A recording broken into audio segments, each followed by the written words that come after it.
दोस्तों ज़रा सोचिए, जब आप डॉक्टर के पास गए हो और उन्होंने आपकी बीमारी के लिए एक ब्रांडेड टैबलेट लिख दी और उसकी कीमत है मार्केट में 200 रुपये। लेकिन जब आप एक मेडिकल स्टोर में पूछते हो कि इसी मेडिसिन का जेनरिक वर्जन है क्या, तो वही सेम कंटेंट वाली जेनरिक दवाई आपको सिर्फ 30 से 40 रुपये में मिल जाती है।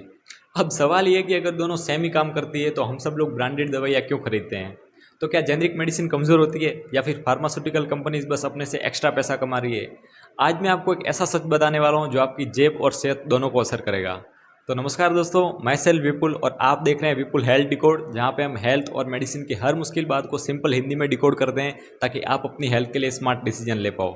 तो चलिए सीधा शुरू करते हैं। तो दोस्तों, इंडिया का मार्केट दवाइयों का बाज़ार बहुत ही बड़ा है, यानी कि भारत में दवाइयों का बाज़ार बहुत ही बड़ा है। यहाँ पे हर दिन करोड़ों की दवाइयाँ बिकती है और आपने क्रोसिन, डोलो 650, कालपोल ये सब नाम तो सुने होंगे। लेकिन इन सब का असली सॉल्ट क्या है? इन सब का असली सॉल्ट है पैरासीटामोल। मतलब मेडिसिन तो बस एक ही है, बस नाम अलग अलग है। और यही नाम का खेल ब्रांडेड और जेनरिक का फ़र्क बनाता है। अब आप सोच रहे होंगे, अगर दोनों सेम सॉल्ट है तो फिर प्राइस के अंदर इतना फ़र्क क्यों होता है स्टैंडर्ड और जेनरिक के अंदर?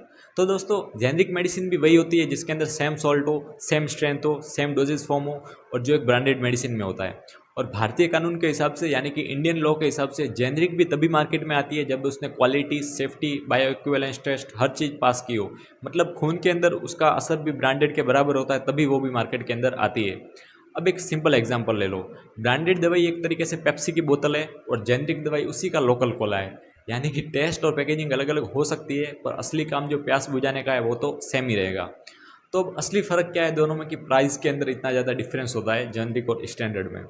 तो इसका सिंपल फंडा है, जैसे कि अब ब्रांडेड टैबलेटें हैं, तो ब्रांडेड टैबलेट महंगी इसलिए आती है क्योंकि उसके अंदर पैसा जाता है सबसे ज़्यादा मार्केटिंग के अंदर, डॉक्टरों के कमीशन में, एडसेंस के अंदर और पैकेजिंग पर। जबकि जेनरिक मेडिसिन में ये सब खर्चा नहीं होता है, इसलिए वो अपने को सस्ती मिलती है।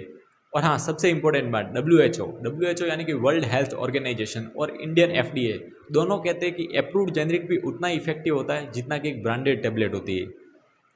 लेकिन इसमें क्या है कि प्रॉब्लम ये है कि इंडिया में क्या है, कुछ छोटी कंपनीज क्वालिटी में थोड़ा कॉम्प्रोमाइज़ कर देती है, जैसे कि स्टोरेज वगैरह, पैकेजिंग वगैरह में। तो इसलिए अपने को हमेशा रेप्यूटेड कंपनी से ही जेनरिक दवाई लेनी चाहिए। जैसे कि मार्केट में रेप्यूटेड प्लेयर है बहुत सारे, सिप्ला है, सन फार्मा है, एल्केम है, लुपिन है। तो दोस्तों, ये सब एक रेप्यूटेड प्लेयर है मार्केट के अंदर जेनरिक दवाइयों के अंदर भी। और हाँ, सबसे बड़ा सच, इंडियन गवर्नमेंट ने यानी कि भारत सरकार ने जन औषधि केंद्र भी शुरू किया है, जहाँ पे जेनरिक दवाई आपको 70 से लेकर 90% तक सस्ती मिलती है। एग्जाम्पल के लिए, एक डायबिटीज़ की दवा जो आपको ब्रांडेड में 200 रुपये की मिल रही है, वही आपको जेनरिक जन औषधि केंद्र में 25 से 30 रुपये में मिल जाती है। तो सोचो दोस्तों, अगर एक मिडिल क्लास परिवार हर महीने ब्रांडेड खरीदता है तो उसका खर्चा 3 से लेकर 4 हज़ार रुपये तक होता है, और वही सेम दवाई जेनरिक लेने पर 500 से 600 रुपये खर्चा का हो जाता है सिर्फ। तो सोचिए, अगर आपकी माँ, आपके बच्चे या आपके फादर वगैरह कोई भी अननेसेसरीली महंगी दवाइयाँ ले रहे हैं, तो सिर्फ जागरूकता की कमी है। एक छोटे से कदम से आपका 80% तक खर्चा कम हो सकता है। तो दोस्तों, दवाई का असली काम है बीमारी को ठीक करना, ना कि नाम का।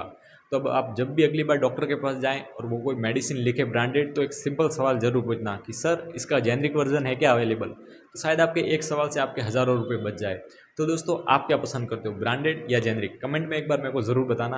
और हाँ, वीडियो पसंद आई हो तो लाइक करो, अपने दोस्त और परिवार के साथ व्हाट्सएप ग्रुप में शेयर करना, ताकि वो भी अननेसेसरीली ब्रांडेड दवाइयों पे अपना पैसा वेस्ट ना कर रहे हो।